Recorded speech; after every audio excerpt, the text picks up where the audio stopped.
Naloloka naman ako sa medium chika na ito. Parang may hidden agenda masyado. At ang hidden agenda dito, kasi nga po, meron kasing isang parang very, very solo segment on these two personalities na sa Facebook pagina namin ay Gano'ng tirada? naka-reach ng 88 or 89,000 views. At ang dalawang personality na pinag-uusapan namin doon ay walang iba kundi ang nagkawa ng COVID, si Kim Chiu at si Paolo Avellino. Kung baka sila nagkahawa ng COVID, tanging si Kumaring ultramalita lamang at si Zaido, ang mga pulis pang Kalawakan ang makakasagot.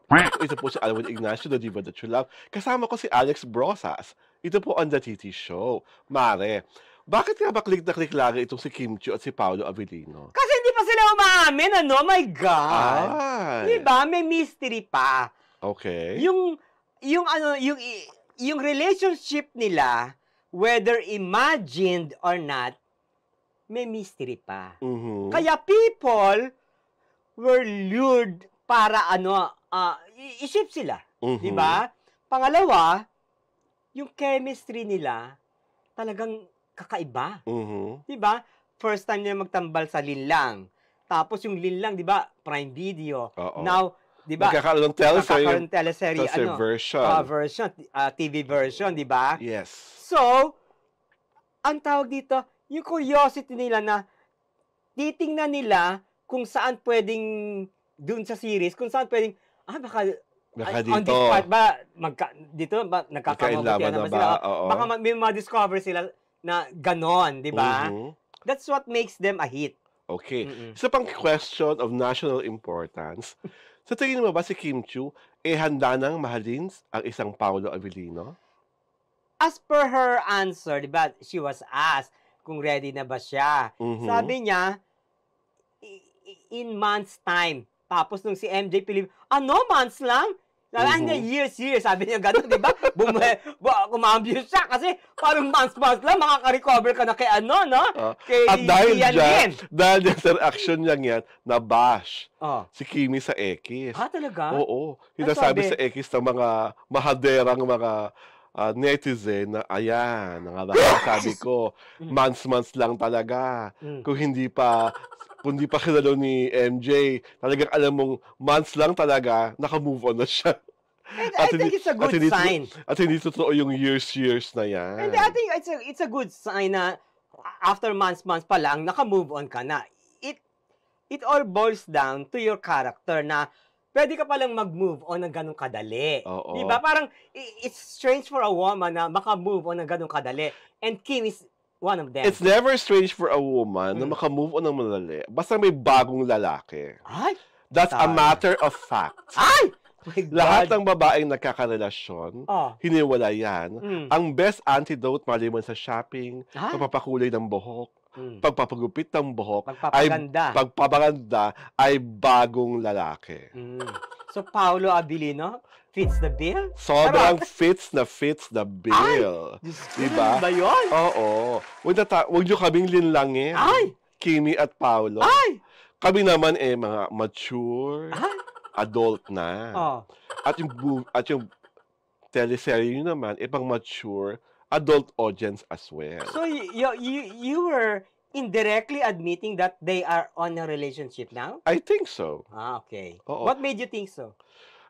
Diba, tinanong ni MJ yang months na yan. Sa kabila ng screen, iba ang ngiti ni Paolo. Okay. Nung parang binawi ni Kim ang question. Talagang kitang-kita mo talaga na every time, parang in a way, nililid si Kimi sa ganung usapin. Si Paolo is parang, oops.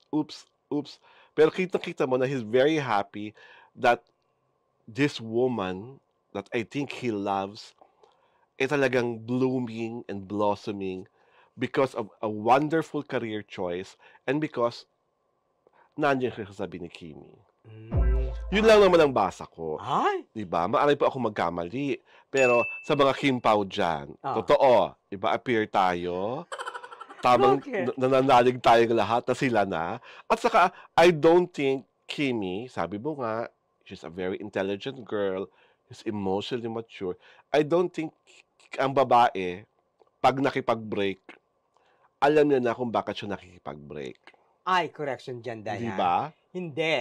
Mm. Si Sian nakipag-break. Ah, Hindi si si Sian ba? Kim. Oo. Talaga ba? Oo. Ay, Si Sian na nakipag-break. bakit kaya siya nakipag-break? Alay ko, ano? You being the close to, to Sian, ikaw dapat nakakaalam, ano? My God! Wala akong alam doon. Ay! Naku, mga school of acting, baka gusto mong painumin kita ng kape? Para magka-nervous ako. Oh! My God! Yung sa akin, whoever made the first move as far as that break is concerned, that's already water under the bridge. Na lahat ng mga tao ngayon, ang niruroot, ang siniship, go Kim Pao. Ay! At feeling ko, dahil nga 60% pa ng linlang ang hindi na kinapapanood, mapapanood na natin Oo. sa teleserye version. Alam mo, itong linlang, napakaswerte. Mhm. Napakaswerte for Kim and Pao. Yes. Kasi sila, hindi hard to sell sila eh. Yes. Di ba? Hindi sila hard to sell. Pangalawa, napakagaling nila sa show. Oo. At ang maganda pa Di doon, ba? nung pinagsama sila, Mm-mm. pareho na silang mahusay. Oo, hindi oo. parang gusto kayo yung chemistry ang bilis, Mm-mm. yung batuhan ng pag-arte mabilis. At saka hindi. People realize, pwede pala si Kim sa ganito. Yes. Di ba? At May even- na-discover oo. sila. Saka even during the Oo. press con, diba, Kim was very happy that she made the right choice Oo. to get out of her comfort zone. At para sa kanya, lahat ng hatred na binabato kay Juliana ay para lang kay Juliana. Oo, At hindi sa kanya. para kay At Kim. natutuwa siya na lumilitaw na talagang actress siya. Mm-mm. Kasi napaka-effective. Nahila mo, nadala mo yung mga tao. Di ba nung una sabi niya may hesitance siya Yes. kasi she's doing it for the first time. Oo. Di ba? Now that she survived it, Also, ay, may follow-up pa nga, di ba? Oo. Yung what's adaptation ng wrong with Korean, Secretary di ba? Kim? Pero Oo. rom-com ulit Oo, siya. ibig sabihin, they are meant for each other. Yes. Di ba? Perfect timing. At saka, good vibes. Yes. Di ba? Oo. Everything is positive. Di ba? Yes. Walang negativity. Oo. Di ba? Dahil wala naman silang sinagasaan. Yes. Di ba? Oo. Kumbaga, tapos Kumbaga, Tapos nakipag-break na lahat, kasi oo. Sian, kwentas claras. Oo. Diba? Walang kaya, saka yung mga tao, nakikita nila parang they have genuine love for each other. Yes. Diba? Walang Oo. halong panloloko, Oo. hindi ito rebound, diba yung mga Oo. ganon. Kaya, maganda yung resulta. Oo. Diba? Diba? Kaya, ayoko sumigaw ng mabuhay ang bagong kasal. Ay! Kasi baka mamaya pang promo pa yun ng What's Wrong with Secretary Kim. Ganon. My God! But honestly, we're very, very happy for this show. Kasi sa akin, the fact that it became a worldwide hit, it means na ang Pilipinas ready nang mag-export ng mga dekalidad na show. Maganda ang kwento, mahusay ang mga artista, mahusay ang mga direktor, Yeah. pati technical aspects ng show, di ba? Oo, Sis, ang yung ganda-ganda. production, Ang production values. Mataas. Kaya nakakatuwa na imagine mo, in 240 plus territories, pumalo ang linlang. Mm-mm. It's a feat, ha? Mahirap, di ba? Nakakatuwa na meron tayong Filipino show na Kaya lumaban. kayang lumaban Mm-mm. at ready na for close-up Oo. sa abroad at that. Oo, yung finally, 'di ba, meron tayong yung products na goes beyond Philippines. Mm. 'Di ba yung ganon? True. Na nakikita ng mga tao sa buong mundo.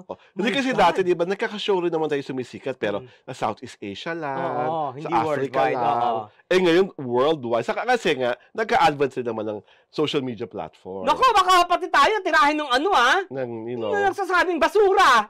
ay, Oh. bakit tayo titirahin? Hindi naman natin siya ka-level. Talaga? Bakit? Oo, Diyos ko. Bakit? Anong level ba siya? Ay, Turat? ako. Hello? Hello, Pusali. Ay! Inay ko pa nakakaloka, Diyos ko. Tama na. Ayokong patuloy Diba? ng mga baklang kanal. Oy, wala ka daw pang parayno. Ay, natural ang ganda Ay, nating ang taray. dalawa. Di ba? Bakit- Wala bakit- tayong fake sa katawan, di ba? Oo. Oo, di ba? Bakit- Di ba? Oo Bakit nga. tayo paparahin? Kung talaga, Oo. kung confident ka sa ganda mo, wala kang Di ba? pababago. Oo. Tsaka Di you ba? cannot even talk in English. We don't speak the same language. Hello. Nakakapag-English naman siya. Nakakapag-English? Oo. I don't think so. Yung Nakakapag- conversational English, I don't think so. I've Oo. not seen, Di ba? seen him Sa universidad siya nakatapos. Ay, naku, hindi pa ako sa university siya nakapagtapos. I have not seen her. I have not seen her. I have not seen him. Oh, it na lang. Charot. I have not heard him talk in using the King's language. Hello? Ay, naku, wala akong panahon sa kanya. Basta panoorin niyo po ang Linlang, the teleserye version. Dahil highly recommended yan ni Kumaring Uto Maldita. Of course. At of course, ang Nadivo That You Love. Ito po si Alwin Ignacio. Kasama ko ang aking kumare. Hi, this is Alex Brosas. Ito po ang The TT Show. Ang Tarayan at Talakayan Showbiz Edition. Magandang linggo po sa inyong lahat.